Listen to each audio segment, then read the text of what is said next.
Hello दोस्तों, नमस्कार। कैसे हैं? उम्मीद करता हूँ खैरियत से होंगे। आज एक और कहानी लेके आया हूँ जिसका शीर्षक है एक चुप सौ सुख। तो चलिए शुरू करते हैं। एक जमींदार था, एक उसकी घरवाली थी। घर में दो जने ही थे। जमींदार खेत में काम करता था और उसकी पत्नी घर का काम करती थी। पति पत्नी दोनों ही गर्म स्वभाव के थे। थोड़ी थोड़ी बात पर दोनों में ठन जाती थी। कभी कभी तो घरवाली का बना बनाया खाना भी बेकार हो जाता था। एक दिन घरवाली अपनी रिश्तेदारी में गई। वहां उसे एक बुजुर्ग औरत मिली। बातों बातों में जमींदार की घरवाली ने बुजुर्ग औरत को बताया कि मेरे घर वाले का मिजाज बहुत चिड़चिड़ा है। वे जब तब मेरे से लड़ते ही रहते हैं। कभी कभी इससे हमारी बनी बनाई रसोई बेकार चली जाती है। बुजुर्ग महिला ने कहा, यह कोई बड़ी बात नहीं है। ऐसा तो हर घर में होता रहता है। मेरे पास इसकी एक अचूक दवा है। जब भी कभी तेरा घरवाला तेरे साथ लड़े तब तुम उस दवा को अपने मुंह में रख लेना। इससे तुम्हारा घरवाला अपने आप चुप हो जाएगा। बुजुर्ग महिला अपने घर के अंदर गई, एक शीशी भर कर ले आई और उसे दे दी।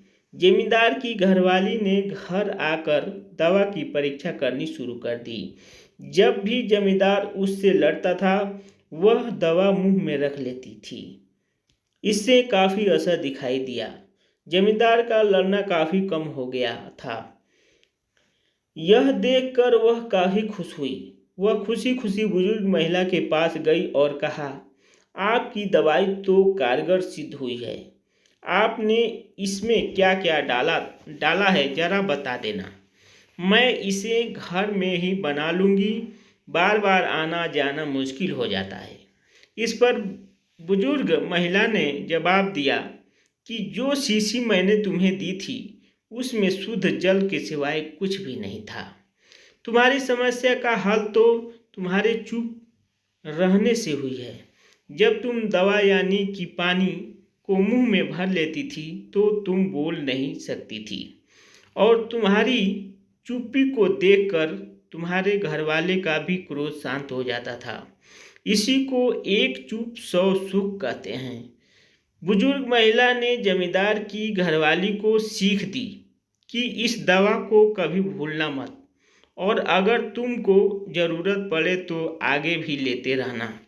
जमींदार की घरवाली ने बुजुर्ग महिला की बात को गांठ बांध लिया और खुशी खुशी अपने घर चली आई। घर वापस आ गई। दोस्तों, ये हमारा कहानी समाप्त हुआ।